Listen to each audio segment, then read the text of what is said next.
میرا شاہ صاحب کویشچن یہ ہے کہ جس زمانے اور وقت میں ہم جی رہے ہیں، ہر زمانے کا ایک فتنہ، ہر زمانے کا ایک چیلنج وہ ہمیں دیکھنا پڑتا ہے، فیس کرنا پڑتا ہے. آج شاہ صاحب بڑی تیزی کے ساتھ ٹیکنالوجی وہ انسان کو ریپلیس کر رہی ہے، اور یہ سپیڈ جو ٹیکنالوجی کی سپیڈ ہے یہ اتنی تیز ہے کہ اس کے ساتھ میچ کرنا بڑا مشکل ہے. آرٹیفیشل انٹیلیجنس میں کچھ تھوڑے سے ایرر ہیں، آنے والے وقت میں کہا جاتا ہے ایرر فری ہو جائے گا. اس فتن کے دور میں اسی ٹیکنالوجی پہ ہمیں ایک جنگ ملتی ہے جس جنگ کو ففتھ جنریشن وار کہا جاتا ہے. میرا ملک، میری امت اس جنگ کو بھی فیس کر رہی ہے. شاہ صاحب آپ کی آنکھ کیا دیکھتی ہے آنے والے زمانوں میں؟ یہ جو جنگ کا تصور بدل گیا ہے، اب اس وقت سوشل میڈیا پہ ایک وار فیس کرنی پڑتی ہے، اس وقت ڈیجیٹل ورلڈ پہ ایک وار فیس کرنی پڑتی ہے. اس وار میں امت مسلمہ شاید ٹیکنالوجی بنانے والی بھی نہیں ہے. ہم کیا ون کر سکیں گے اس وار میں؟ دیکھیے، جب بھی کبھی اس موضوع پہ بات ہوئی کسی محفل میں بھی، تو میں ایک عرض کیا کرتا ہوں، دنیا میں بیک وقت دو چیزیں کام کر رہی ہیں. ایک تو قانون فطرت ہے، وہ بڑا سمپل اور سیدھا ہے، تو عالم الاسباب میں رہنے والے تمام لوگوں پر وہ اپلیکیبل ہے کہ آپ گندم بوئیے، گندم کاٹ لیجئے، جیسا کرتے ہیں ویسا بھر دیجئے. یہ تو سیدھا سیدھا پرنسپل ہے. اب یہ لا آف نیچر کے بھی آگے 4 حصے ہیں کہ ان 4 کمپوننٹ جب یہ مل جائیں تو لا آف نیچر بن جاتا ہے. وہ اس پہ اگلی نشست میں یا اس سے اگلی نشست میں بات کر لیں گے، کیونکہ ٹاپک وہ لمبا ہے. تو ایک یہ قانون فطرت ہے، اور دوسری چیز ہے جس کو ہم اپنے سمجھنے کے لیے کہہ سکتے ہیں کہ ڈیزائنز آف نیچر. رب تعالیٰ کے اپنے ڈیزائنز کیا ہیں. قانون فطرت میں تو ہم اپنے اعمال کو بھگتتے ہیں، اچھے یا برے وٹ ایور دے آر. لیکن جو ڈیزائنز آف نیچر ہیں اس کے پورے ہونے کے لیے رب تعالیٰ الحمدللہ کسی کا محتاج نہیں ہے. وہ کام کسی سے بھی لے لیتا ہے. اب جو کچھ چیزیں ہم تک احادیث سے، روایات سے پہنچی ہیں، وہ تو یہ ہیں کہ دین کا غلبہ تمام کرۂ ارض پر ہو کے رہے گا، اور مسلمانوں کو فتح ہوگی بھی. تو یہ غلبہ ہو کے رہے گا دین کا، وہ ہونا ہے، اور رب تعالیٰ اس کے اسباب خود ہی پیدا کرے گا. جو کہ میں سمجھتا ہوں جن حالات سے اس وقت مسلمان گزر رہے ہیں، شاید وہ ہمیں جگانے کے لیے وہ تازیانے کا کام کر رہے ہیں.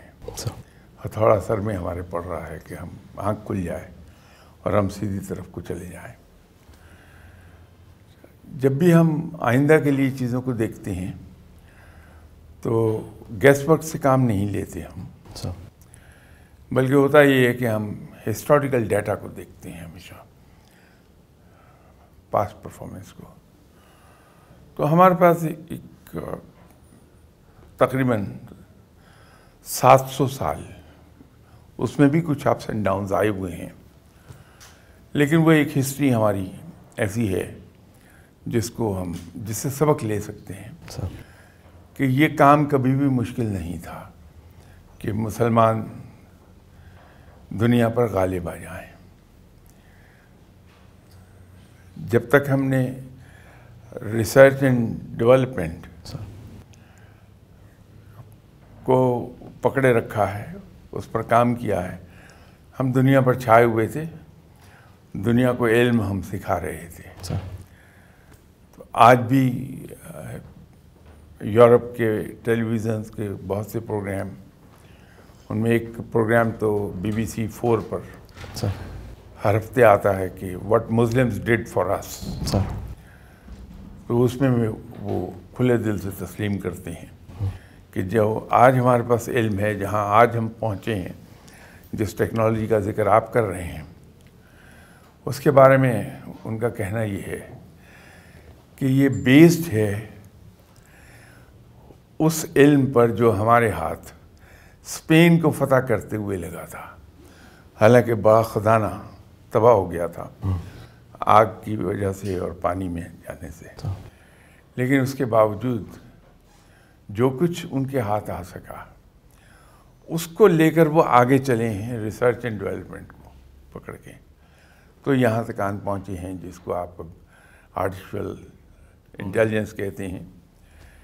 اس کے سلسلے میں ایسی ایک سرسری سے ذکر کے میں عرض کر دوں کہ ان کو امید یہ ہے کہ یہ جو انٹیلیجنس انہوں نے ڈیولپ کی ہے، جس کو آرٹیفیشل انٹیلیجنس کہتے ہیں، یہ کبھی بھی غلطی سے پاک نہیں ہو سکے گی. یہ کوئی میری پروفیسی نہیں ہے یا سر پیش گوئی نہیں کر رہا، بلکہ یہ بات ہم تسلیم سبھی کرتے ہیں کہ انسان کی عقل مکمل نہیں ہے، عقل کل نہیں ہے. صحیح سر. اسی طرح اس کا علم ناقص ہے. تو عقل بھی ناقص، علم بھی ناقص. اس کے ذریعے سے جو چیز، جو پروڈکٹ بنے گی وہ کبھی بھی غلطی سے پاک نہیں ہوگی. ٹھیک ہے سر. گنجائش رہ جاتی ہے. سر وہ آپ کو چونکہ گاڑیوں کا شوق ہے، اسی کا ذکر کر دوں کہ 4 سال پہلے اس پر ریسرچ تو بڑی دیر سے ہو رہی تھی، لیکن 4 سال پہلے اس کا رزلٹ نکل آیا. تو BMW اور مرسڈیز انہوں نے کولیبریٹ کیا اور انہوں نے چاہا کہ ہم ڈرائیور لیس کار بنا دیں. جیگور اس پر تقریباً کوئی 35 سال پہلے کام کر چکی تھی. انہوں نے جو تکنیک یوز کی تھی وہ یہ کی تھی کہ روڈ کے جو لائنوں کے ڈیوائیڈرز ہوتے ہیں ان پر کیٹ آئیز لگی ہوتی ہیں. ٹھیک ہے سر. ان کیٹ آئیز کے اندر چپس لگا دیے تھے ٹھیک ہے. اور ریسیور گاڑیوں میں لگا دیا. ٹھیک ہے. تو اب لندن سے انہوں نے گاڑی کو یہ انسٹرکشن دی کہ برمنگھم چلو. تو ایک بار اس کو موٹر وے پر M25 پر لا کے ڈال دیا انہوں نے گاڑی کو. تو وہ کیٹ آئیز اس کو گائیڈ کرتی چلی گئیں. ٹھیک ہے سر. اور وہ برمنگھم 120 مائلز کا ڈسٹینس ہے، وہ سر نیئرلی 200 کلومیٹر ہو گیا. وہ برمنگھم بغیر کسی ایفرٹ کے پہنچ گئے سر. لیکن یہ 30-35 سال پہلے جیگور نے کیا تھا. اس کی بہت ایڈوانس فارم انٹروڈیوس کرایا BMW اور مرسڈیز نے. ٹھیک ہے سر. اور ان کا پورا یہ خیال تھا کہ وہ 4 سال پہلے 2015 کی گاڑی میں آپشن دے دیں گے کہ ڈرائیور لیس کار. لیکن اتفاق یہ ہوا کہ ان کو ہی فالو کر رہے تھے چیکوسلواکیا کی ایک کمپنی ہے اسکوڈا کارز. تو ان کے یہاں یہ کام تو ڈرائیور لیس والا تو نہیں تھا، لیکن گاڑی کا کنٹرول زیادہ تر کمپیوٹر کے ذریعے تھا. تو ایک صاحب UK ہی میں کروز کنٹرول اپلائی کر کے موٹر وے پہ جا رہے تھے. وہ ایک جگہ انہیں بریک لگانے کی ضرورت پیش آئی تو وہ ڈس انگیج نہیں ہو رہا تھا کروز کنٹرول. اچھا جی.